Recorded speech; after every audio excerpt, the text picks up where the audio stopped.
سیاسی عدم استحکام اور اس پوری صورتحال کے جو معیشت پہ اثرات ہو رہے ہیں اور جو اس کے سنگین نتائج آ سکتے ہیں، اس پر آج ہم تفصیل سے بات کریں گے۔ پہلے اس کے لیے ہمیں جوائن کر رہے ہیں، پاکستان پیپلز پارٹی سے تعلق رکھتے ہیں، سابق چیئرمین سینٹ اور chairman Pakistan bar council executive council جناب فاروق اشنائک ہمارے ساتھ موجود ہیں۔ بہت بہت شکریہ فاروق اشنائک صاحب، آپ نے ہمیں جوائن کیا۔ یہ بتائیے گا کہ ایک بار پھر بہت ہی انسٹیبلٹی ہمیں نظر آ رہی ہے۔ ابھی 3 مہینے کی گورنمنٹ ہے اور اس دوران اتنی انسٹیبلٹی نظر آ رہی ہے۔ سپریم کورٹ کے اندر ایک بڑی سیویئر ڈویژن کی صورتحال ہے۔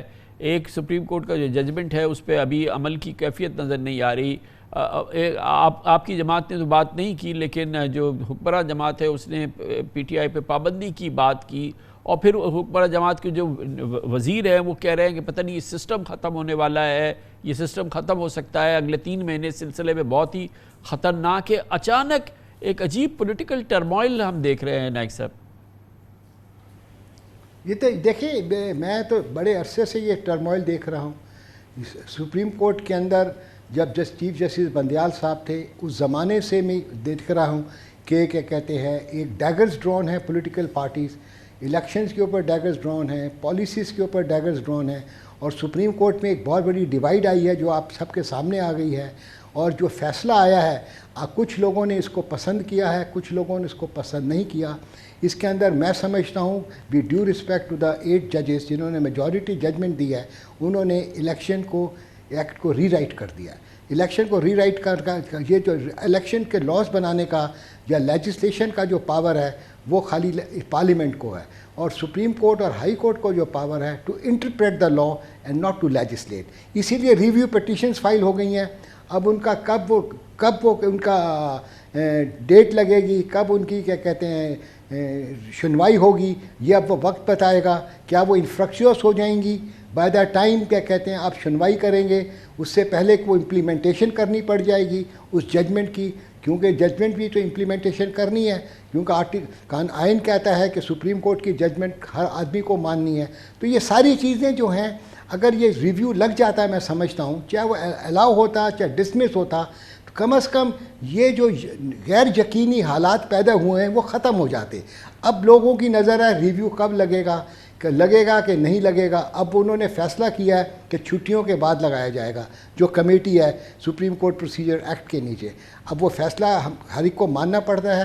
اب وہ 2 مہینے کے بعد لگے گا، چھٹیاں ختم ہوں گی 15 ستمبر کو میں سمجھتا ہوں۔ اس کے بعد یہ لگے گا، تمام کورٹ پھر اسمبل ہوگا۔ 15 ستمبر تک ایک غیر یقینی حالات رہیں گے، اور الیکشن کمیشن آف پاکستان کو، کیونکہ وہ ان کو یہ ججمنٹ کو امپلیمنٹ کرنا ہے، ورنہ کیا کہتے ہیں حالات اور خراب ہو جائیں گے۔ آپ نے بالکل صحیح کہا، 3 بار ابھی آپ نے اسٹیٹمنٹ میں کہا، اور بالکل ظاہر ہے کہ آپ ماشاءاللہ بہت سینئر قانون دان ہیں۔ بار بار آپ نے کہا کہ سپریم کورٹ کا ججمنٹ ہے، اس پر الیکشن کمیشن نے عمل کرنا ہے، اس پہ الیکشن کمیشن نے عمل کرنا ہے، اس پہ الیکشن کمیشن نے عمل کرنا ہے۔ لیکن جو گورنمنٹ کے اندر رسپانسبل منسٹرز، رسپانسبل پولیٹیشین، کہ وہ کہتے ہیں کوئی میلٹ ڈاؤن وہ دیکھ رہے ہیں، وہ کانسٹیٹیوشنل میلٹ ڈاؤن دیکھ رہے ہیں، وہ نومبر میں ایمرجنسی پلس دیکھ رہے ہیں، وہ ریپ اپ ہوتے ہوئے یہ سسٹم دیکھ رہے ہیں، وہ کہتے ہیں پورا سسٹم ریپ اپ ہوگا۔ 1 سیکنڈ ذرا آپ سن لیجئے تاکہ آپ تبصرہ کر سکیں۔ سر یہ بڑا امپورٹنٹ بات ہے سر، اس سے بڑا ایک انسرٹینٹی پیدا ہو جاتی ہے نا جب اتنی رسپانسبل پرسنالٹیز کہیں کوئی میلٹ ڈاؤن ہو رہا ہے، پھر اس کو کنیکٹ کرتے ہیں کہ نئے چیف جسٹس آئیں گے تو اس وقت کی صورتحال ہوگی۔ میں آپ سے عرض کروں، یہ جو بیانات ہیں جو آپ نے مجھے ابھی سنوائے ہیں، تو سب سے یہ جن لوگوں نے یہ بیانات دیا آپ ان سے پوچھیں نا۔ میں تو نہ حکومت کا حصہ ہوں، نہ میرے پاس کوئی جھنڈا ہے، نہ میرے پاس کوئی ڈنڈا ہے۔ میں ایک ادنا سٹیزن ہوں، اپنا وکالت کرتا ہوں، سینیٹر ہوں ضرور، مگر میرے پاس پاور کوئی نہیں ہے۔ جن کے پاس پاور ہے ان جو یہ بیانات دے رہے ہیں، میری آپ سے ایک ادنا ریکویسٹ ہوگی، آپ ان سے پوچھیں کہ کس بیسس کے اوپر آپ یہ بیانات دے رہے ہیں کہ سسٹم ریپ اپ ہو جائے گا، میلٹ ڈاؤن ہو جائے گا، نومبر میں یہ ہو جائے گا۔ ہو سکتا ہے ان کے پاس کچھ ایسی اطلاعات ہوں جو میرے پاس نہیں ہیں۔ تو میں تو آپ سے ایک اتنا کیا کہتے ہیں اسٹوڈنٹ آف لا یا ایک کیا کہتے ہیں آپ سمجھیں کہ ایک شہری کی حیثیت سے جو تھوڑا بہت قانون جانتا ہے اس کے بیسس پر میں آپ کی بات کر رہا ہوں. ہو سکتا ہے میں غلط ہوں یا صحیح ہوں, یہ تو سب لوگ ڈیسائیڈ کریں گے, کیونکہ مگر کہنے کا مقصد یہ ہے کہ ان بیانات کے اندر کے اوپر میں کوئی روشنی نہیں ڈال سکتا. ویسے اوور آل آپ کو سپریم کورٹ میں اب ایک 90 ڈیز ہیں, اس کے بعد نئی چینج آئے گی. ڈفرنس ضرور ہے اس وقت جو صورتحال نظر آ رہی ہے, مگر کیا آپ اس کو جو ویسے تو عدلیہ کے اندر تقسیم تو ساری دنیا میں ہوتی ہے, اس میں آپ کو کوئی سیریس کنسرن نظر آتا ہے اس صورتحال کے اندر؟ دیکھیں جی, بعض ڈسینٹ تو کرتے ہیں نا ججز. ہر جج کی اپنی ایک سوچ ہوتی ہے, انٹرپریٹیشن آف لا ہے. ہر آدمی کے کہتے ہیں, کئی جج سمجھتے ہیں اس شک کی, اس قانون کی انٹرپریٹیشن ایسی ہونی چاہیے. وہ اپنے لحاظ سے, اپنے ایکسپیرینس کے لحاظ سے انٹرپریٹ کرتا ہے. دوسرا جج سمجھتا ہے یہ نہیں ہے. اس کا یہ مطلب نہیں ہوتا کہ کہتے ہیں یہ آپس کے اندر ان کی دشمنی ہے. یہ اپنی سوچ کے مطابق کیا کہتے ہیں فیصلے آتے ہیں. کئی فیصلے غلط ہوتے ہیں, کئی فیصلے صحیح ہوتے ہیں. اسی لیے اپیلز ہوتی ہے, اپیل در اپیل ہوتی ہے. سپریم کورٹ ایپیکس کورٹ ہے, ڈیفینیٹلی اس کے بعد کوئی اور اپیل نہیں ہے سوائے ریویو کے, اور اس فیصلے کے خلاف بھی ریویو فائل ہوا ہے. اب اس کے بعد کوئی آرگیومنٹس ہوں گے, اگر ان کو کیا کہتے ہیں سمجھتے ہیں کہ کچھ غلطی ہوئی ہے تو اس کو ٹھیک کر لیں گے. اگر وہ سمجھتے ہیں غلطی نہیں ہوئی ہے اور ہماری ججمنٹ جو ہے لا اینڈ کانسٹیٹیوشن کے مطابق ہے تو ریویو ڈسمس ہو جائیں گے. مگر یہ ڈسینٹ امنگسٹ دا ججز ہمیشہ رہتا ہے. بھائی یہ کوئی کنسرن ہے یا کنسرن نہیں ہے؟ کیونکہ یہ جو بات ہے کہ یہ کوئی بڑی کنسرن کی بات ہے. Do you see any turmoil in the supreme court actually? I don't see any turmoil, مگر میں جس طرح یہ کیس چل رہا تھا کچھ کافی لوگوں کا یہ خیال تھا کہ ججز کو اپنا اس طرح اپنے خیالات کا اظہار نہیں کرنا چاہیے اوپن کورٹ کے اندر, کیونکہ ہم ہمیشہ جب ہم اسٹوڈنٹ بھی تھے اور وکالت میں بھی ہیں, ہم یہ کہتے تھے کہ ججز should be known by their judgements.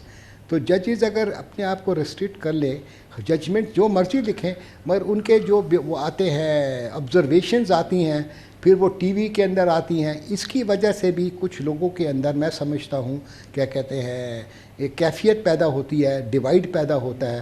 اس لیے جتنی کم کیا کہتے ہیں آبزرویشن دی جائے, this is my view, I may be wrong, مگر دس از مائی ویو کہ جتنی کم آبزرویشن جائیں, خالی وہ سوالات کیے جائیں کہ جو کہ to clarify the legal and the constitutional position.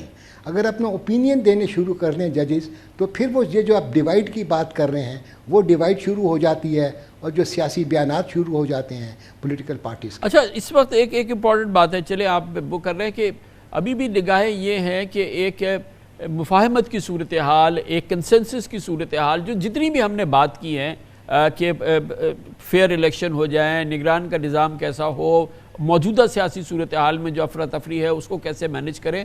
President Zardari کا اس پہ بڑا رول رہا ہے, اس سے پہلے بھی انہوں نے بڑا سینٹرل رول پلے کیا ہے چیزوں کو ساتھ لانے کے لیے, اور پھر اس کے لیے ظاہر ہے کہ ان کی بڑی history as president as well. اس وقت وہ اس سلسلے میں کیا آپ فیل کر رہے ہیں, ان کا کیا آپ رول دیکھ رہے ہیں آگے چل کے؟ دیکھیں, زرداری صاحب جو ہیں پریزیڈنٹ آف پاکستان ہیں, وہ کسی حکومت کے نمائندے نہیں ہیں. جب وہ صدر پاکستان ہیں, وہ ریاست کو ریپرزینٹ کرتے ہیں, ان کے ہیڈ ہیں.